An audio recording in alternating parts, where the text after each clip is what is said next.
সমাপ্তি কিছুদিন ধরেই খেয়াল করে তার ছোট যা নীলা অফিস থেকে ফেরার পর সন্ধ্যাবেলা বন্ধুদের সঙ্গে এদিক ওদিক ঘুরতে বেরিয়ে যায়, যার ফলে রাতের রান্নাটা সম্পূর্ণভাবে সমাপ্তির ঘাড়ে এসে পড়ে।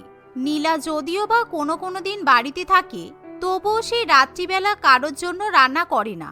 সে অনলাইন থেকে খাবার অর্ডার করায়, কিন্তু বেশিরভাগ দিন নীলা রাত্রিবেলা বাইরেই খাওয়া দাওয়া করে, যার ফলে দুপুরবেলা এবং রাত্রিবেলার রান্না সমাপ্তিকে একা হাতে সামলাতে হয়। তাই সমাপ্তি তার ছোট যাকে বলে, এই যে মহারানী, আপনার সন্ধ্যা হলেই কোথায় বেরিয়ে যাওয়া হয় শুনি? এটা কি আপনার বাপের বাড়ি পেয়েছেন যে যখন ইচ্ছা হবে আপনি বাইরে চলে যাবেন, যখন ইচ্ছা হবে আপনি বাড়িতে ঢুকবেন? শ্বশুর বাড়িতে থাকলে কিছু কাজকর্ম করতে হয়, ড্যাং ড্যাং করে পা তুলে এখানে ওখানে চলে গেলেই হয় না। তুমি এমন ভাবে আমাকে ইনস্ট্রাকশন দিচ্ছ যেন মনে হচ্ছে তুমি আমার শাশুড়ি মা। কই, শাশুড়ি মা তো আমাকে একবারও সংসারের কাজকর্ম করতে বলেনি। যত সমস্যা তোমার হচ্ছে, আসলে তোমার কোনো বন্ধু বান্ধব নেই তো, আর তুমি টাকা পয়সা ইনকাম করো না, তাই তুমি আর কোথায় ঘুরতে যাবে, সেই জন্য তো আমাকে দেখে হিংসা হয়। নীলার এত বড় বড় কথা সমাপ্তি কিছুতেই সহ্য করতে পারে না, তাই সমাপ্তি তার শাশুড়ি মায়ের কাছে গিয়ে নীলার নামে নালিশ জানায়। আচ্ছা, তোমার কথা না হয় বুঝলাম, কিন্তু তোমার সপক্ষে যুক্তি দেওয়ার জন্য তো জুৎসই সাক্ষী চাই, তা না হলে আমি ছোট বৌমার বিচার করব কি করে? তুমি আগে তোমার উপযুক্ত সাক্ষী নিয়ে এসো, তারপর আমি ছোট বৌমার বিচার করে তাকে শাস্তি দেব। আমি আপনাকে বলছি, আমার কথায় আপনার বিশ্বাস হচ্ছে না? আজকে সন্ধ্যাবেলাতেই আপনি দেখতে পারবেন আপনার ছোট বৌমা কেমন উচ্ছৃঙ্খল হয়ে গেছে। আমার কথা তো কানেই তোলে না, উল্টে আমাকে অপমান করে। বড় যা বলি কি আমার কোনো মান সম্মান নেই? তোমাকে বললাম তো উপযুক্ত সাক্ষী আনতে হবে। যদি তুমি উপযুক্ত সাক্ষী না আনতে পারো তাহলে ডিসমিস করে দেব। আমি হলাম গিয়ে জাজ, আমি কিনা দেখতে যাব ছোট বৌমা কি করছে না করছে। আমার কাজ শুধু বিচার করা, বাকিটা তোমরা বুঝে নাও। মরণ, রিটায়ারমেন্ট হয়ে যাওয়ার পরও নিজেকে জাজ মনে করছে। না না, ছোট বউকে শাস্তি দিতে গেলে আমাকে যা করার দরকার হয় আমি সব করব। ওর মুখের বড় বড় কথা আমার মোটেই সহ্য হয় না।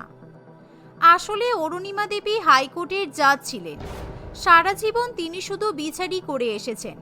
রিটায়ারমেন্টের পরও তিনি এবার বাড়িতে ছেলে বৌমা সমস্যার বিচার করে থাকেন। দেখতে দেখতে এভাবে দু একদিন কেটে যায়। এরই মধ্যে সমাপ্তি নিজের স্বামী রজত এবং দেওর উৎপলকে সাক্ষী হিসেবে হাজির করায়। এই যে শোনো ছোট বৌমা, তোমার এগেনস্টে তোমার বড় যা কেস করেছে। তুমি নাকি ঘর সংসার সামলাতে পারছো না, রান্নাও ঠিক মতো করছো না, শুধু এদিক ওদিক বেরিয়ে যাচ্ছ। তোমরা এখানে কারা কারা নীলার বিরুদ্ধে সাক্ষ্য দিতে চাও আমার সামনে এসে দাঁড়াও।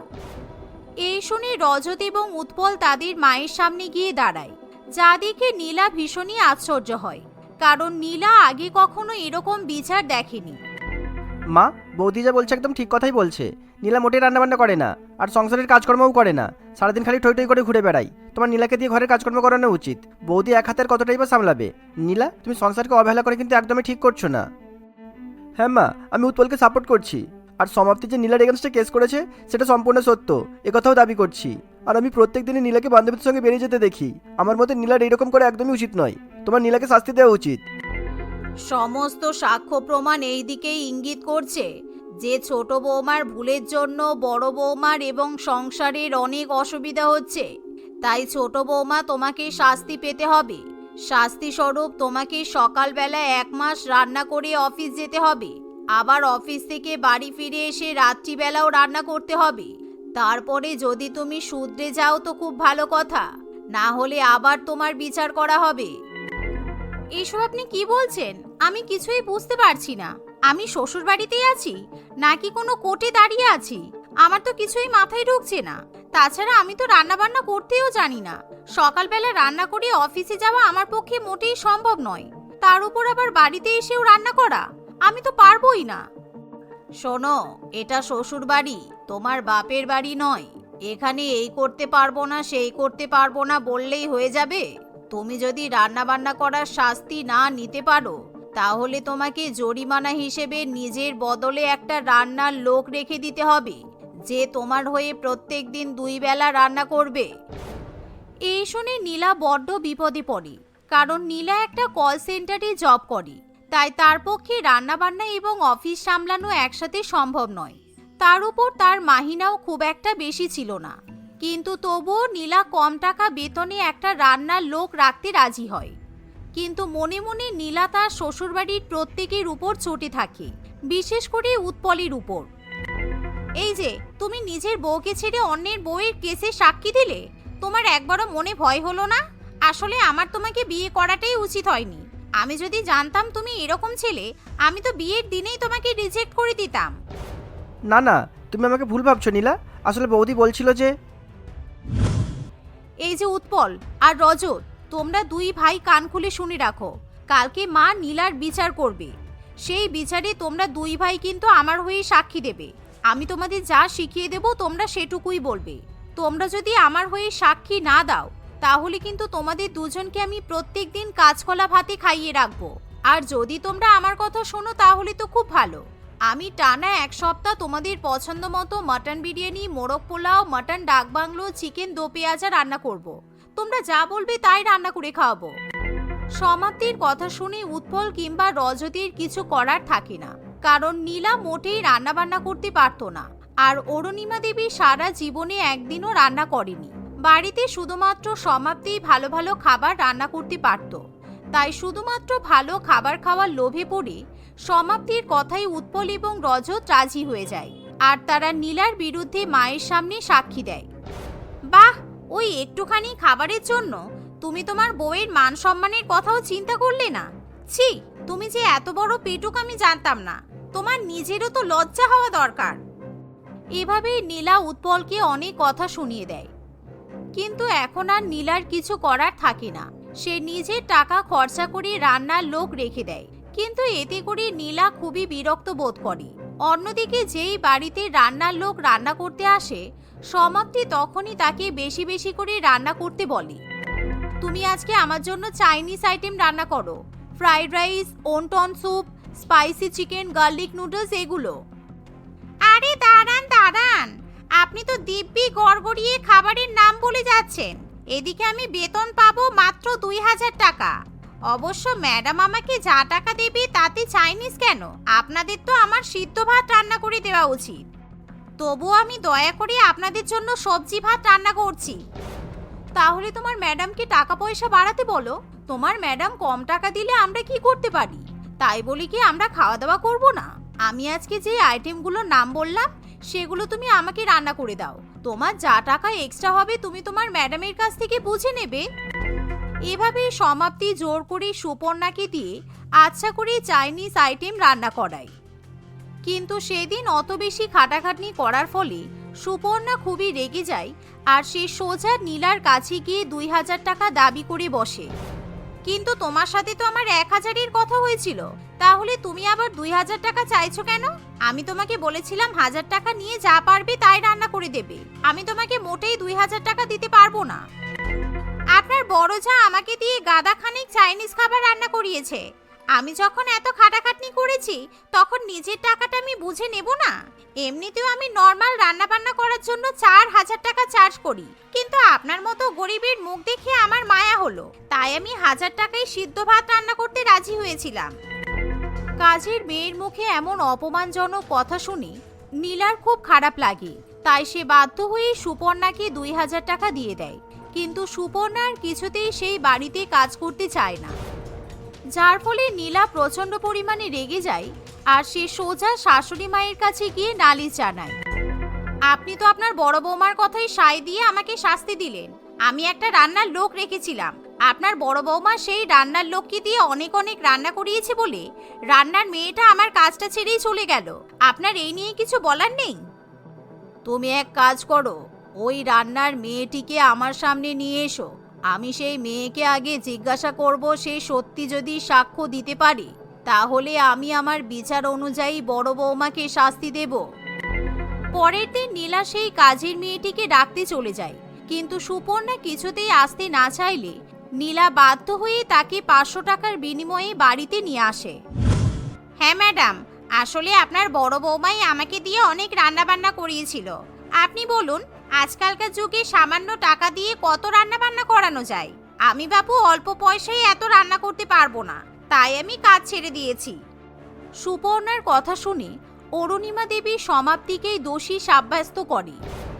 বড় বৌমা, তুমি এই কাজের মেয়েটির সঙ্গে একদমই ভালো ব্যবহার করনি। তোমার ওকে দিয়ে এভাবে অমানবিকভাবে রান্না করানোটা উচিত হয়নি। একজন শ্রমিককে বলপূর্বক কম পারিশ্রমিক দিয়ে রান্না করানোর জন্য আমি তোমাকে আমাদের পুরো বাড়ি 4 বার করে পরিষ্কার করার দায়িত্ব দিলাম। আপনার মাথা খারাপ হয়ে গেছে? আমি যদি 4 বারই পুরো বাড়ি পরিষ্কার করতে চাই, তাহলে আমি তো আর বাঁচবই না। এমনিতে নীলাই তো সুপর্ণাকে কম পারিশ্রমিক দিত। আমি তো সুপর্ণাকে শুধু কয়েকটা রান্না করতে বলেছিলাম। এর জন্য আপনি আমাকে এত বড় শাস্তি দেবেন? অরুণিমা দেবী কোনো কথা শুনতে চায় না, তাই সমাপ্তিকে বাধ্য হয়ে বাড়িটা 4 বার করে ধুয়ে মুছে পরিষ্কার করতে হয়, যা দেখে নীলা মনে মনে খুবই হাসতে থাকে। এভাবে প্রত্যেক দিনই যখনই দুই জায়ের মধ্যে কোনো সমস্যার সৃষ্টি হয়, তারা তাদের শাশুড়ি মায়ের কাছে বিচার চাইতে চলে যায়। কিন্তু প্রত্যেক দিন এরকম বিচার করতে করতে অরুণিমা দেবী এবার বিরক্ত হয়ে ওঠে। তোমরা দুই বৌমা কি পেয়েছো শুনি? প্রত্যেক দিন তোমরা ভুলভাল কাণ্ড করবে আর আমার কাছে বিচার চাইতে আসবে। তোমরা আমার বিচারকে কি ছেলে খেলা পেয়েছো? তোমরা জানো আমি কত বড় কোটির জাত ছিলাম? দেখুন না মা, দিদি আমার 4000 টাকা দামের শ্যাম্পুর বোতলটা বাথরুমে নিয়ে গিয়ে মেখে শেষ করে দিয়েছে। আমি কষ্ট করে টাকা জমিয়ে শ্যাম্পুটা কিনেছিলাম। আমি কিছু শুনতে চাই না, দিদিকে শাস্তি পেতেই হবে। একদম মিথ্যা কথা বলবি না। তোর ওই বোতলে একটুও শ্যাম্পু ছিল না। আমার শ্যাম্পুটা শেষ হয়ে গিয়েছিল বলেই আমি তোর শ্যাম্পুটা নিয়ে একটু মেখেছি। তাই বলে তুই আমার নামে এরকম মিথ্যা অপবাদ দিবি? আর আগের বার যে তুই আমার জামদানি শাড়িটা ছিঁড়ে দিলি তার বেলা? মা, আমারও কিন্তু নীলার বিরুদ্ধে বিচার চাই। চুপ করো। তোমরা দুই বৌমা আজকে বাড়ির বাইরে গিয়ে রাস্তার মধ্যে একে অপরের কান ধরে উঠবোস করো। তোমরা যদি উঠবোস না করো, আমি তোমাদের দুই বৌমার কাউকেই বাড়িতে ঢুকতে দেব না। চলো এখনই। এই বলে অরুণিমা দেবী একটা লম্বা ছড়ি হাতে নিয়ে রাস্তার মধ্যে নীলা এবং সমাপ্তিকে একে অপরের কান ধরিয়ে উঠবোস করায়। রাস্তার লোকজন এবং প্রতিবেশীরা দুই বৌমাকে এরকম ভাবে উঠবোস করতে দেখে ভীষণই হাসাহাসি করে, যার ফলে নীলা এবং সমাপ্তি ভীষণই লজ্জিত বোধ করে। মা, আমরা নিজেদের ভুল বুঝতে পেরেছি। আমরা আর বারে বারে আপনার কাছে বিচার চাইতে যাব না। আমরা নিজেদের সমস্যা নিজেরাই মিটিয়ে নেব। আমাদের ঘাট হয়েছে আপনার কাছে গিয়ে নালিশ করার। আপনি এবার দয়া করে আমাদের ভেতরে যেতে দিন। হ্যাঁ মা, আমরা আর ঝগড়াঝাটি করব না, আর নাইবা আপনার কাছে বিচার চাইতে যাব। আমাদের ভুল হয়ে গেছে, আপনি ক্ষমা করে দিন। এভাবে নীলা এবং সমাপ্তির সেদিনের মতো শিক্ষা হয়ে যায়। তাদের মাঝে এখন হাজারো সমস্যা হোক না কেন, তারা কোনো মতে শাশুড়ি মায়ের কাছে নালিশ জানাতে যায় না, কারণ তারা তাদের শাশুড়ি মায়ের বিচারকে এখন খুবই ভয় করে। কমলা দেবীর স্বামী মোহনবাবুর মৃত্যুর পর তার অবস্থা শোচনীয় হয়ে পড়েছিল। সে লোকের বাড়িতে কাজ করে টাকা উপার্জন করত। কমলা তার 3 মেয়ে মনিকা, রূপালী ও চম্পার সঙ্গে একটা ছোট্ট ভাড়া ঘরে বাস করত। একদিন তার 3 মেয়ে একসঙ্গে তার কাছে এসে বলে, মা, অনেকদিন হয়ে গেল আমি কোনো শপিং করিনি। আমাকে 5000 টাকা দাও তো, কিছু ড্রেস কিনে নিয়ে আসি। মা, আমাকে টাকা দাও, আমি পার্লারে যাব। দেখো আমার হেয়ার একদম খারাপ হয়ে গেছে। আমি ভাবছিলাম হেয়ার স্পা করাবো। আর মা, আমাকে 1000 টাকা দাও, আমি আমার বন্ধুদের সঙ্গে পিৎজা খেতে যাব। তাড়াতাড়ি দাও, ওরা আমার জন্য অপেক্ষা করছে। আরে তোরা কেন বুঝিস না বলতো? এখন তোরা আর বড়লোক বাবার মেয়ে নোস। তোদের বাবা মারা যাওয়ার পর আমাদের ব্যবসা বাণিজ্য শেষ হয়ে গেছে। আমরা পথে নেমে পড়েছি। এখন তোরা গরিব মায়ের 3 মেয়ে। মা, সবকিছু এত সহজ নাকি? বাবার অত বড় ব্যবসা ছিল, এদিক ওদিক করে কত টাকা ছড়িয়ে ছিটিয়ে ছিল, আর বাবা চলে যাওয়ার পর সব এত সহজে কি করে শেষ হয়ে গেল? হ্যাঁ, তুমি দেবে না তো বলে দাও, এত বাহানা করো কেন? বাবা আমাদের 3 জনের জন্য কত সম্পত্তি রেখে গেছে আমরা জানি, তবুও তুমি আমাদের সেটা বুঝতে দাও না। তুমি সেটা সবসময় লোকানোর চেষ্টা করো। এ কি বলছিস তোরা? তোর বাবার ব্যবসাতে অনেক দেনা ছিল। দেনা শোধ করতে গিয়েই তো আমরা নিঃস্ব হয়ে গেলাম। একটু বোঝার চেষ্টা কর তোরা। মা, আমরা তোমাকে পরে বুঝবো, এখন আমাদের টাকা দাও। তোমার কাছে যা আছে তাই দাও। আমার কাছে মাত্র 4,000 টাকা পড়ে আছে। এই মাসের আনাজ কিনতে হবে, বাড়িতে একটা কিচ্ছু নেই। মা, আবার নাকি কান্না শুরু করো না তুমি। দাও দেখি, ওই 1,000 টাকা থেকে 1,000 করে আমাদের 3 জনকে দাও। 1,000 টাকায় কিছু হয় না জানি, কিন্তু কি আর করা যাবে, ম্যানেজ করতে হবে। না না, শোন আমার কথাটা শোন, এমন করিস না তোরা। আরে আরে, 3 বোন তাদের মায়ের কোনো কথা না শুনে জোর করে 3,000 টাকা নিয়ে চলে যায়। কমলার কাছে মাত্র 1,000 টাকা পড়ে থাকে। সে নিরুপায় হয়ে সেই টাকা দিয়েই অল্প করে কিছু আনাজ কিনে নিয়ে আসে। 2-1 দিন পর, মা, আমার বন্ধু আসবে কালকে আমাদের বাড়িতে। তুমি ঘর বাড়ি ভালো করে পরিষ্কার করে রাখবে, আর হ্যাঁ, ভালো কিছু খাবার রান্না করে রাখবে। ভালো কিছু আমি কিভাবে রান্না করব? তোরা তো টাকা নিয়ে গিয়ে ফালতু কাজে খরচ করে এলি। আমার কাছে যা ছিল তাই দিয়ে আমি বেশি করে চাল আর ডাল কিনে এনেছি। ভাত ডাল ছাড়া আমি তোর বন্ধুকে কিছুই খাওয়াতে পারবো না। কি? ছি, তুমি আমার বন্ধুকে ডাল ভাত খাওয়াবে? ইস, তুমি বললে কিভাবে এটা? আমার বন্ধুরা কি ভাবে বলো তো? এমনিতেই এখন আমরা এই ছোট্ট গরিবদের মতো বাড়িতে থাকি। আগে আমরা কত বড় বাড়িতে থাকতাম। ও আমাদের বাড়িতে আগে অনেকবার এসেছে। জানি না এই ঘর দেখে ও কি ভাববে। আর তার উপর তুমি ওকে ডাল ভাত খাওয়াবে? আমার বন্ধুর কতটা খারাপ লাগবে বলো তো? ও আচ্ছা, বন্ধুর খারাপ লাগবে সেটা নিয়ে ভাবছিস? আর আমি যে কষ্ট করে লোকের বাড়িতে কাজ করে টাকা ইনকাম করি, আর তোরা সেই টাকাগুলো ফালতু ফালতু খরচ করিস, তখন মায়ের জন্য খারাপ লাগে না, তাই না? কমলা তার বড় মেয়েকে কথা শোনাচ্ছিল, তখন সেখানে তার বাকি 2 মেয়ে রূপালী ও চম্পা আসে।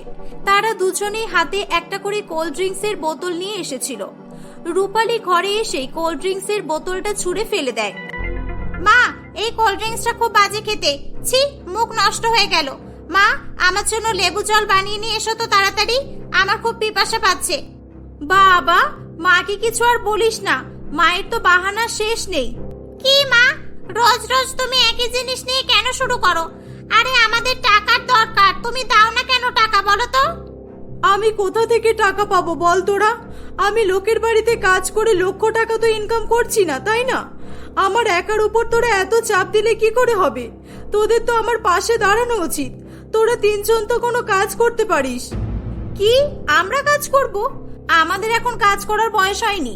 আমরা এখন এই বয়সে স্টাইল মেরে ঘুরবো ফিরবো মজা করব, তা নয় তুমি আমাদের কাজ করতে বলছো? মা, এমনিতেই আমরা তোমার কথা ভেবে আমাদের খরচ কত কমিয়ে দিয়েছি বলো তো, তারপরও তোমার হচ্ছে না। তাহলে মা হয়ে কি লাভ তোমার, যখন নিজের দায়িত্ব পালন করতেই পারছো না, মেয়েদেরকে কাজ করতে যেতে বলছো? আমি ভুল কি বললাম? তোরা কাজ করলেই তো তোদের প্রয়োজন মিটে যাবে, আর আমারও কিছু সাহায্য হয়ে যাবে। এই চল, মা সবসময় নিজের কথা ভেবেই সবকিছু করে। আমরা কেউ কোনো কাজ করতে পারবো না, তুমি যা ইচ্ছে তাই করো, যাও। এই বলে 3 মেয়ে সেখান থেকে চলে যায়। কমলা তার মেয়েদের নিয়ে সবসময় খুব দুশ্চিন্তা করত, কারণ তার মেয়েরা তার পরিস্থিতির কথা কখনোই বুঝতে চাইতো না এবং সর্বদা তাদের মায়ের সঙ্গে বাজে ব্যবহার করত। প্রত্যেক দিন 3 বোন টাকা পয়সার জন্য বাড়িতে ঝগড়া করত। একদিন কমলা দেবী মনের দুঃখে পুরানো দিনের কথা মনে করতে থাকে। কমলার 3 মেয়ে যখন ছোট ছিল, তারা একদমই পড়াশোনা করতে চাইতো না। বাবার আদর আবদার পেয়ে তারা 3 বোন অবাধ্য হয়ে উঠেছিল। তোদের এতবার করে পড়াশোনা করতে বলা হয়, তোরা কিছুতেই শুনিস না। হ্যাঁ, 2বার 3বার করে মাধ্যমিকে ফেল করে বসে আছিস, তাও তোদের কোনো লজ্জা নেই, তাই না? মা, তুমি একটু চুপ করো তো, সব সময় কানের কাছে ঘ্যান ঘ্যান করবে না, ভালো লাগে না। পরীক্ষার এখন অনেক দিন বাকি আছে। এবার আমরা 3 জনই মাধ্যমিক পাশ করব, তুমি দেখে নেবে। আচ্ছা, না পড়ি এমনি এমনি পাশ করে যাবি? তোর বাবাটা যত নষ্টের গোড়া, বড় না হতে হতেই হাতে একটা করে ফোন ধরিয়ে দিয়েছে। পড়াশোনা হবে কি করে? তোরা রেডি হচ্ছিস যে, কোথায় যাবি তোরা? মা, আমরা 3 জন পার্লারে যাচ্ছি। পার্লারে আমাদের অনেক সময় লাগবে। আমি হেয়ার স্ট্রেট করব, রূপালী হেয়ার কালার করবে, আর চম্পা ফেসিয়াল করবে, পেডিকিউর ম্যানিকিউরও করবে। কি, তোরা এখন থেকেই পার্লারে যাওয়া শুরু করে দিয়েছিস? আর আমাকে একবারও জিজ্ঞাসা করার প্রয়োজনও করিস না? আর টাকা কোথায় পেলি তোরা? তোমাকে জিজ্ঞাসা করে কোনো লাভ আছে? তুমি তো সবকিছুতে না বলো। তুমি তোমাদের মেয়েদের নিজের মেয়ে তো মনেই করো না। আমাদের কাছে টাকা আছে মা, বাবা আজকেই আমাদের 20,000 টাকা দিয়েছে। তোমার কাছে চাইলে তো তুমি দিতে না, তাই তোমার কাছে আমরা চাইনি। এভাবেই কমলার 3 মেয়ের অভ্যাস দিনে দিনে খুব খারাপ হয়ে যাচ্ছিল। মাধ্যমিক পরীক্ষা হলে 3 মেয়ে আবারও পরীক্ষায় ফেল করে এবং তারা আর স্কুলে যাবে না বলে ঠিক করে। এখন তারা সারাদিন বাড়িতেই থাকে আর তাদের বাবার টাকা নিয়ে মজা করে বেড়ায়। একদিন হঠাৎ করে মোহনবাবুর একটা ছোট হার্ট অ্যাটাক হয়। ডাক্তার তাকে রেস্ট করতে বলে। সে তার মেয়েদের ডেকে বলে, তোরা শোন সবাই, আমার শরীরের অবস্থা ভালো নেই, কখন যে কি হয় বলা যায় না। আমি বেঁচে থাকতে থাকতে তোরা আমার ব্যবসার লাইনগুলো শিখে নে। আমার তো ছেলে নেই, আমি মারা গেলে তোরা ব্যবসা করে খেতে পারবি অন্তত। বাবা কি যে বলো না, আমরা ব্যবসা করব? মেয়েরা আবার ব্যবসা করে নাকি? এগুলো তো ছেলেদের কাজ, আমরা এসব পারবো না। ব্যবসা মানে টেনশন আর টেনশন। আমরা এখন ঘুরবো ফিরবো মজা করব তা নয়, তুমি আমাদের ব্যবসা সামলাতে বলছো।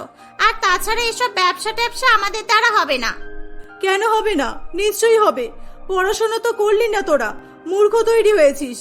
ব্যবসা করা শিখে নিলে তো ভবিষ্যতে কাজে লাগবে। মা তুমি চুপ করো তো। আর বাবা তুমি চিন্তা করছো কেন? তোমার ম্যানেজার বিকাশ কাকু তো আছেই। বিকাশ কাকু তো কত ভালো লোক। তোমার সুস্থ হতে যতদিন সময় লাগবে তুমি বিকাশ কাকুর উপর দায়িত্ব দিয়ে দাও, বিকাশ কাকু সব সামলে নেবে। এখন এই ছাড়া আর কোনো উপায় নেই। ডাক্তার আমাকে এখন 2 মাস বেড রেস্ট করতে বলেছে। কমলা, বিকাশকে একবার ফোন করে বাড়িতে ডাকো তো। কমলা দেবী বিকাশকে তাদের বাড়িতে ডাকে। মোহনবাবু তার ব্যবসার সমস্ত দায়িত্ব তার উপর দিয়ে দেয়। বিকাশ বাবুকে সবাই খুব ভালো মানুষ ভাবত, কারণ সে ভালো মানুষ সাজার চেষ্টা করত। আসলে সে একজন ভণ্ড লোক ছিল। মোহনবাবুর ব্যবসার দায়িত্ব পেয়ে সে সুযোগের অপব্যবহার করে। সে মোহনবাবুর ব্যবসা নিজের নামে করে নেয়। শুধু তাই নয়, তার অ্যাকাউন্ট থেকে সব টাকা তুলে নেয়। এখানেই শেষ নয়, ব্যবসায়িক সূত্রে সে অনেক লোকের কাছে মোহনবাবুর নাম করে অনেক অনেক টাকা ধার করে। তার উদ্দেশ্য পূরণ হয়ে গেলে সে অন্য শহরে পালিয়ে যায়। মোহনবাবু এই খবর পাওয়া মাত্রই মারা যায়। সে মারা যাওয়ার পর কমলা তাদের বাড়ি গাড়ি বিক্রি করে সকলের দেনা শোধ করতে বাধ্য হয়। এভাবেই তাদের জীবনে দুঃখ নেমে এসেছিল। মা, ও মা, কি গো? আমি কখন থেকে ডাকছি শুনতে পাচ্ছ না? কোন জগতে হারিয়ে গেলে? তোমাকে যে 500 টাকা দিতে বললাম, আমার ফোনের রিচার্জ শেষ হয়ে গেছে। না কিছু না। শোন না মা, এইসব টাকার কথা ছাড় না। তোদের তো বিয়ের বয়স হয়েছে। তোরা যদি কোনো ছেলেকে পছন্দ করে থাকিস তাহলে আমাকে বল, আমি তোদের 3 বোনের একসঙ্গে বিয়ে দেব। তাহলে খরচ অনেক কম হবে, এক খরচেই 3 জনের বিয়ে হয়ে যাবে। তুমি তো সব সময় টাকা বাঁচাতে বাঁচাতেই শেষ হয়ে গেলে। আগে যখন আমাদের টাকা ছিল তখনও এমন করতে, আর এখনো এমন করছো। আমরা 3 বোন একসঙ্গে বিয়ে করব না, আমরা 3 জন আলাদা আলাদা বিয়ে করব। কারণ আমি চাই না আমার বিয়েতে সবাই অন্য কাউকে দেখুক। আলাদা আলাদা বিয়ে দিতে পারবে কিনা দেখো, তারপর বিয়ের কথা বলবে। তার মেয়েদের মুখে এমন কথা শুনে কমলা আরো চিন্তায় পড়ে যায়। কারণ সে এত দুঃখ কষ্টের মধ্যেও লোকের বাড়িতে কাজ করে করে তার মেয়েদের বিয়ের জন্য টাকা জমিয়ে রাখত। এসব ভাবতে ভাবতে সে তার আলমারি খুলে দেখতে চায় যে কত টাকা জমেছে। আলমারি খুলে সে অবাক হয়ে যায়, কারণ সে দেখে যে আলমারিতে একটা টাকাও নেই। আসলে তার মেয়েরা তার মায়ের আলমারি থেকে টাকা চুরি করে একটা নতুন স্কুটি কিনে এনেছিল। কমলা দেবী খুব দুশ্চিন্তায় পড়ে এবং কয়েকদিনের মধ্যেই তার শরীর খুব অসুস্থ হয়ে পড়ে। তার মেয়েরা তাকে হসপিটালে নিয়ে যায়। অতিরিক্ত দুশ্চিন্তা করার জন্য তোমাদের মায়ের ব্রেনে অনেক চাপ পড়েছে। তোমার মায়ের ব্রেন স্ট্রোক হয়েছে, ব্রেনের কয়েকটা শিরা ব্লক আছে। ওনার মানসিক অবস্থা এখন স্বাভাবিক অবস্থায় নেই, উনি মানসিকভাবে অসুস্থ। তোমরা যদি তোমাদের মাকে আগের মতো সুস্থ করে তুলতে চাও তাহলে 3 লক্ষ টাকা জোগাড় করো। এটা শুনে 3 মেয়ে অবাক হয়ে যায়, কারণ 3 লক্ষ টাকা তো দূরের কথা, তাদের কাছে 3 টাকাও ছিল না সেই মুহূর্তে। তারা তাদের মাকে নিরুপায় হয়ে বাড়িতে ফিরিয়ে নিয়ে আসে। আমাদের জন্য হয়েছে এসব। আজকে মায়ের এই অবস্থা আমাদের জন্য। আমরা মাকে কোনোদিনও বোঝার চেষ্টা করিনি, আর আজকে মা আমাদের জন্য কষ্ট পাচ্ছে। দিদি, আমরা এবার মাকে কিভাবে বাঁচাবো? মা ছাড়া আমাদের আর কেউ নেই। মা আমাদের বারবার কোনো কাজ করতে বলতো, বাবাও আমাদের ব্যবসা করতে বলেছিল, আমরা তো শুনিনি। যে করেই হোক মাকে বাঁচাতে হবে। আমাদের ভুলের শাস্তি মা কেন পাবে?